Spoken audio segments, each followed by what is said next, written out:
Moi, il se trouve, j'avais dans mon quartier l'usine de la Rodiaceta dans le 9e arrondissement, dont chacun se connaît.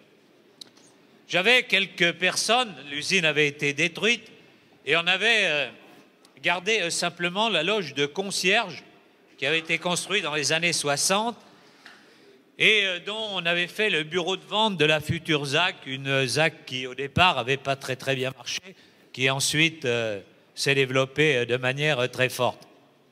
Puis j'avais quelques personnes qui me disaient, pour garder le souvenir de l'ancienne Rodiaceta, il faut garder la loge où elle est. Ah, je disais, c'est embêtant parce que ça va faire une rue, la rue Sergent-Michel Berthet, au lieu d'être tout droite, il va falloir qu'elle contourne la loge de la concierge. Vous ne le voyez pas comme ça. Ils le voyaient comme ça. On a quand même fait la rue toute droite, hein, parce que ça nous semblait mieux pour les futurs quartiers. La grande place de ce nouveau quartier s'appelle la place de la Rodiaceta. On y a installé la grande roue qui faisait marcher la Rodiaceta. Et aujourd'hui, je crois que les salariés de la Rodiaceta que je trouve sont heureux de voir que le quartier, qui à un moment donné eh bien, avait totalement plongé, est aujourd'hui un quartier où il y a énormément de nouvelles activités, de nouveaux emplois, et que leurs enfants, que leurs petits-enfants trouvent du travail dans ces quartiers. Alors je crois que c'est ce qu'il faudra faire, Monsieur le maire, en concertation pour cet ensemble et sur les usines TAS que nous voyons donc devant nous. Et puis après, comme vous le disiez, c'est sur de nouveaux projets qui se développent sur l'est de l'agglomération. Moi, je crois véritablement que l'est de l'agglomération lyonnaise représente une chance extraordinaire pour notre agglomération. Parce qu'on sait qu'aujourd'hui, le développement durable, ça consiste non pas à aller chercher toujours plus loin, à développer une troisième couronne, mais à reconstruire la ville sur la ville.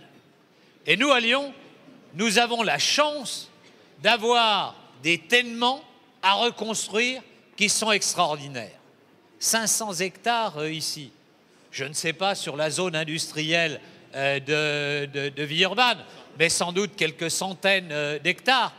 Lorsque je regarde un quartier comme Gerland, peut-être encore 700 hectares de potentiel. Donc ça veut dire que nous avons de quoi reconstruire. Sur la Pardieu, on regardait l'autre jour, sans doute 600 millions de mètres carrés que nous pouvons développer dans les 20 prochaines années.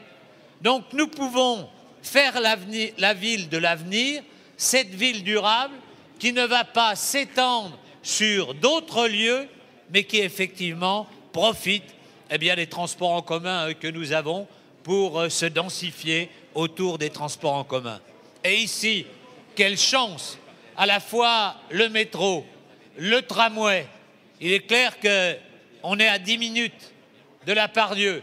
À 10 minutes de la Pardieu, quand on a travaillé dans le bureau le matin, on peut aller pique-niquer lorsqu'il fait beau, juste devant le canal de Jonage. Quel dépaysement absolument extraordinaire. Nous avons des paysages magnifiques. Moi, je le disais quand, au début, ce carré de soie n'était que ruine. Je disais, on se retourne, on se met du côté du canal de Jonage. On regarde les balmes que l'on voit dans le lointain. Et à ce moment-là, on s'aperçoit que c'est un des plus beaux secteurs de l'agglomération. Et bien voilà, à partir de la géographie, de notre histoire, savoir faire ressurgir des réalisations comme celle-là, c'est quelque chose de fantastique. Et Bruno, il faut en même temps des entrepreneurs comme toi, comme vous, qui, dans l'économie solidaire, est à la fois porteur d'une grande histoire et puis d'un modèle économique qui aura encore devant lui des grandes heures et qui peut-être même n'est qu'au début de son histoire, qu'au début de ce qu'il doit être. Je vais dire un mot, si j'ai souhaité, au travers de toi, quand je t'ai proposé de venir à la communauté urbaine de Lyon. Comment? Comme élu, oui. Si j'ai souhaité te proposer de venir comme élu, c'était aussi une reconnaissance à travers toi de toute l'économie sociale et solidaire. Tu as cité Édouard Herriot tout à l'heure. C'est vrai que dans la grande crise de 29, Édouard Herriot, jeune encore à cette époque, avait fait quelque chose d'extraordinaire. Il avait dit à tous les ouvriers qui se retrouvaient au chômage, il les appelait petits à cette époque, petit, tu vas monter ton entreprise, puis nous on va te donner du boulot. Et il les avait fait monter en scope. Et bien ça c'est une belle histoire, et c'est des histoires que dans ces périodes un peu difficiles, il faut renouveler aujourd'hui. Voilà, mesdames et messieurs, moi je suis fier d'être sur ce site. Nous allons y venir, oui, messieurs les maires, assez souvent au cours des prochaines années, et l'Est de l'agglomération lyonnaise aura un bel avenir devant lui.